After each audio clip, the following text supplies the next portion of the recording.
It's a new day on Deep Space Nine, and O'Brien has a problem. Keiko and Molly are returning soon. That's not the problem, of course, but a year without them has left their quarters in quite the state, O'Brien having dedicated most of his spare time to faffing about with Bajor, so it all gets tossed into storage to worry about later. Just as well, really, as they're going to need the space. It would appear that Keiko's last visit to the station involved a bit of the old dirty little bastard, and the result is that the O'Brien family is going to be expanded by 33%. We'll leave O'Brien to absorb the news and move to Cisco. He's in emissary mode today, a Vedek having asked him to bless a marriage. He's used to it by this point, though admits to Dax that it still feels a bit weird. Speaking of weird, the wormhole opens up and spits something out, something that bears a remarkable resemblance to the wooden ship Cisco built last season. It looks like it's taken a kicking too, but there's still somebody alive on board, so we grab the ship and teleport its occupant to the infirmary. The arrival of an archaic ship that we didn't see go through the wormhole in the first place is obviously a very unusual event, but you'd expect nothing less when the pilot says he's the emissary of the prophets. Sounds important, so let's drag out the wheel and slap our own name on the lad. Emissary 2, Prophet Boogaloo, will now be known as...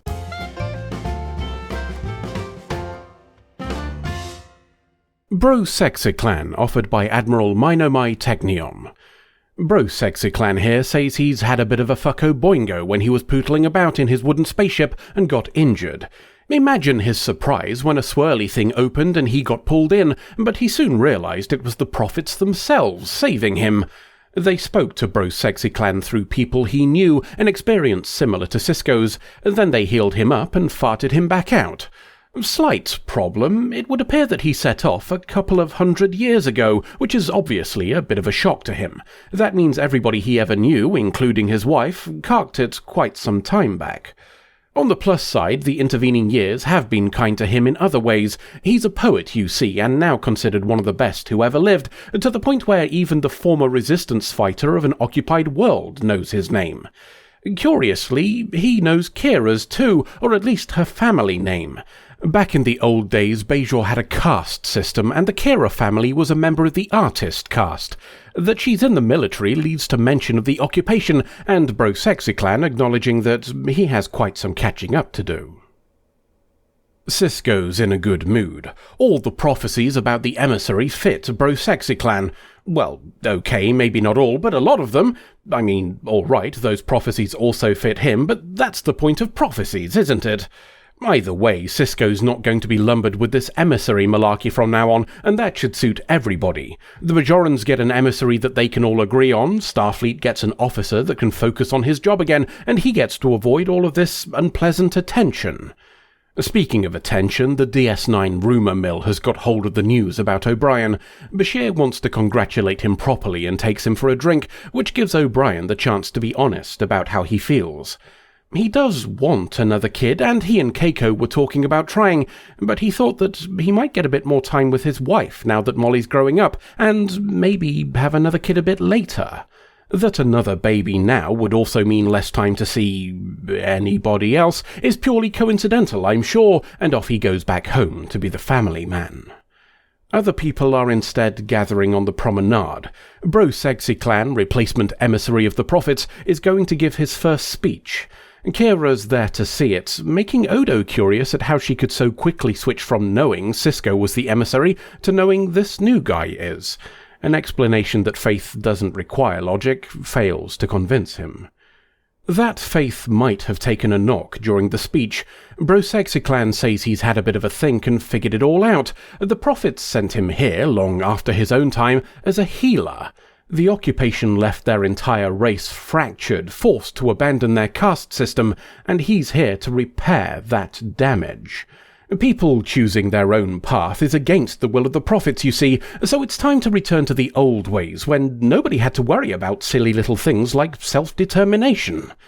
Some of the crowd approve, but a significant number seem to be of the opinion that he's just told them to eat a dog-shit sandwich. It's sufficient for Cisco to have a chat with Bro Sexy Clan before he goes to Bajor. The latter is confident that this is what the prophets wanted when they sent him here, and everybody will soon get used to their new, or rather old, place in society. And those that don't, well, There are other planets to live on, aren't there? It looks like most people are at least willing to give it a go, which is why somebody gives up their seat to Kira in the replimat.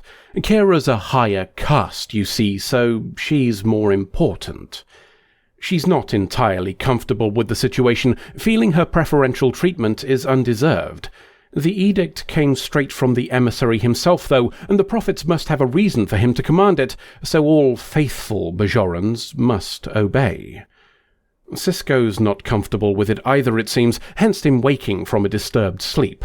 A walk along the currently abandoned promenade goes a bit weird when the lights dim and Kai Opaka appears to him.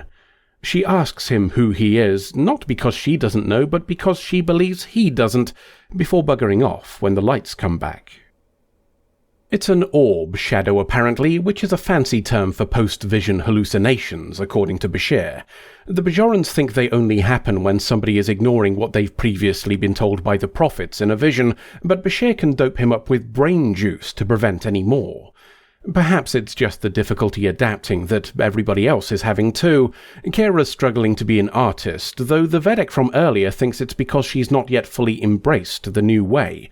And O'Brien is struggling to adapt too, trying to teach Molly how to play darts like he and Bajor used to.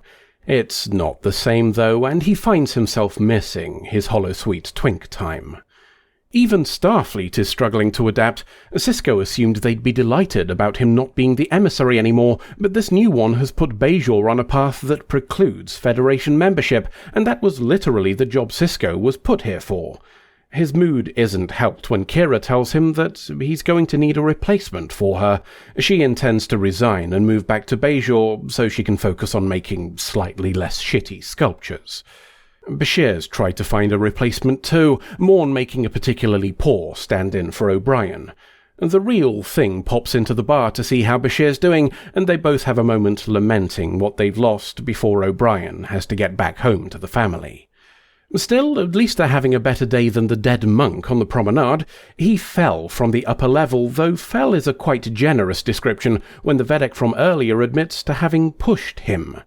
The monk's caste was too low, you see, and he refused to leave the order.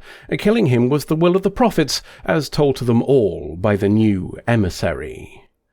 That's enough to get Cisco involved. Bro Sexy Clan says he's just doing what the prophets want, and some monk-shaped eggs are going to get broken when you're making a religious omelette.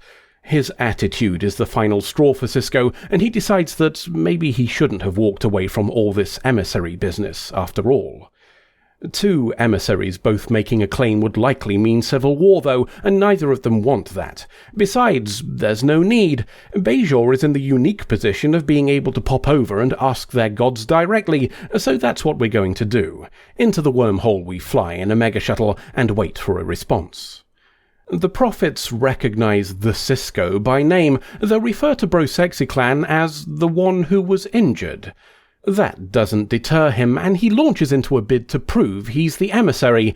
After all, he found the Celestial Temple first, and that makes him head of the queue.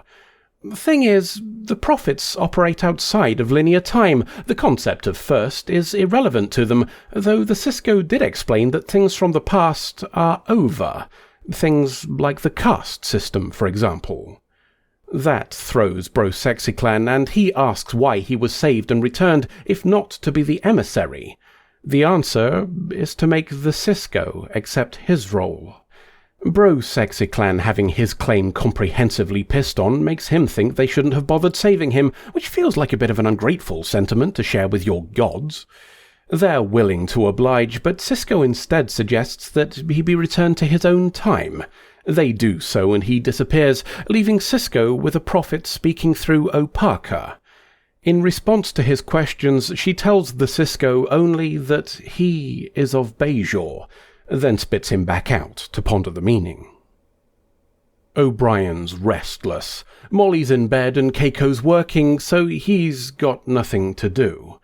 Keiko chooses to step in and fix it, saying that she spoke to Bashir earlier and he seemed down. Maybe O'Brien should go and spend some time with him, maybe in the bar, maybe a couple of hours. Off O'Brien goes to cheer up his friend, while Keiko calls Bashir to tell him that her husband has been down of late and maybe Bashir could spend some time with him. Kira, too, is returning to her old ways, though she does have a little something for Cisco to commemorate her brief foray into the art world. Perhaps it's thanks for clearing up all of this caste system bollocks, Bajor having now accepted that BroSexyClan was wrong. Curious thing though, Cisco is reading some of his poetry, and Kira is surprised to learn that one of the pieces he'd left unfinished is now complete. Their chat is interrupted by a Bajoran who'd like Cisco to perform a blessing at his daughter's birthday, so we'll leave the emissary to fulfill his role until the next adventure. I think I've come to understand the appeal of emissaries. They offer people an escape from having to take responsibility for their own lives, coupled with an excuse for when things don't feel like they're going well. It's not my fault, or even the emissaries', it's that the plan of the prophets is more complicated than we mortals could ever fully comprehend. If something feels wrong at the moment, well, that must be because we have to make such sacrifices to achieve something greater, something purer, something closer to those gods. And if the emissary just happens to be asking ever greater sacrifices, ones that go against the progress we've made, well, that must mean the reward is incredible, right? The people who disagree are just faithless. The emissary said so. It's a power that can take even those with strong wills and make them act against their own interests. Kira is an opinionated, headstrong woman with sufficient grasp of right and wrong that it genuinely bothers her when she finds a grey area. She would fight, she would kill, she would die for what she feels is the moral course of action. But she's also very faithful, and that means doing what is ordained for her, even if anybody else suggesting the same idea to her would have been kicked in the balls. It's not the emissary asking, it's the prophets, and those prophets got her through the hardest times of her life. If BroSexyClan had, for example, started selling copies of their religious scrolls for 60 Bajoran liter, then she may even have bought one, despite knowing that they were made in Darkur province for 3 liter apiece. He is the emissary, after all, and faithful Bajorans follow the emissary. The purpose of today's story is to make Cisco accept his role, of course, which you could argue is yet another example of somebody submitting to entities they think have more power, but the meat of the script is in how people with faith can be misled. There's a phrase I used in the analysis of a Voyager episode, Sacred Ground from Season 3 to be specific, that goes, "Lean not on your own understanding." Whilst that episode explored the possibility of this phrase meaning a reader shouldn't close their mind to new experiences by relying on the old, this episode instead falls on the darker aspect of that concept. Assuming that those giving orders are doing so with inspiration beyond your ken opens up the possibility of doing some very wrong shit indeed. We don't know enough about Bajoran religious scrolls to know if they have an equivalent of "thou shalt not kill," but I think it's probably a fair bet that a Vedek offing a monk would be generally frowned upon. Yet there was no hesitation at all in the guy doing just that, and feeling that he was validated in doing it by the words of a 200-year-old poet in a wooden spaceship. If the person refusing to leave their profession had been a military officer instead of a monk, would Kira have eventually done the same? All of which might sound like we're taking a big old shit on the whole concept of religion, but that's not the case. The moral of this episode is not a warning about faith, it's a warning about blind faith. If words on sacred scrolls matter more to you than the message they carry, then you are not practicing that religion. You're just looking for someone to tell you what to do. Let's have a poke at the other bits in this one then. First off is that BroSexyClan seems to know who the Cardigans are, and that ties into a previous story. The episode Explorers from Season 3 argued that Bajoran spacefarers reached Cardassia up to 800 years prior to the events of the show. This story seems to confirm that there was some reciprocal contact between them at least a century and a half prior to the occupation. Quite what manner that contact took isn't established, but we can assume it was on better terms as Brosexiclan is surprised by news of the occupation. While we're talking about past stuff, him using the lightship that Cisco built from 800-year-old designs gives us some options to think about. It could suggest that there was little or no technological advancement in regards to space travel during the intervening 600 years. Perhaps Bajor lost interest in space travel after that exploratory flight was never heard from again, and contact with the Cardigans came when they visited Bajor.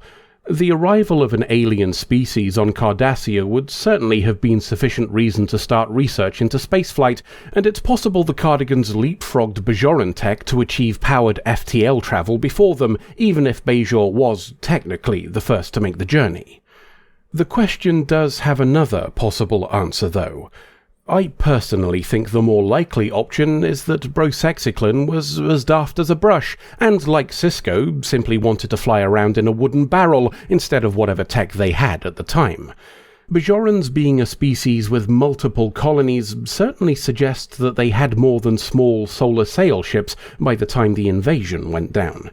Even if you assume they were all settled by people fleeing the occupation, then I doubt a solar sail is going to be outrunning a Cardigan destroyer. The last bit to cover is O'Brien and Bashir.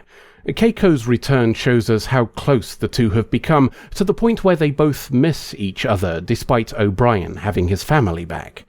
It's the culmination of their growth together and a way of looking back at how much they've changed since early seasons.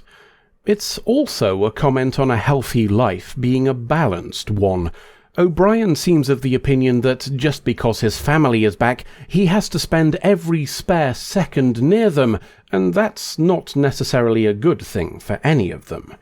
Keiko proves the most emotionally mature by fabricating a reason for O'Brien to go and have fun, though you could argue the idea of her needing to step in and mother her own husband is an unfortunate stereotype. While we're on the topic of stereotypes, we should give some points to Colm Meaney. He disagreed with the opening of this story, saying that the image of a man left to his own devices letting his living environment turn to shit is a cliché, and I'm inclined to agree. The casual implication that men are for making mess and women are for tidying up might not have been intentional, but it was there nonetheless, and fair play to him for pointing it out. End of episode. Quote Icha, Laura Ine. Quote Icha, Laura Ine. Quote Icha, Laura Ine. You know, I think it might be time to admit this ain't working. I swear I'm getting this right. Let me check the copy of the book I've got here for plot purposes. Just happened to have that, did you? Yep, just happened to have it. And, that's a normal witch name, is it then? Delia? How should I know? I've never met a witch. Hold on a minute, that says cookbook. Are you sure? This incantation looks magical to me. You daft bastard, it says quiche Lorraine. Oh, I thought the bacon was meant to be a sacrifice, but now you said it, that makes a lot more sense. How could you not know you were reading quiche Lorraine? Even some people in comments to the last video figured it out.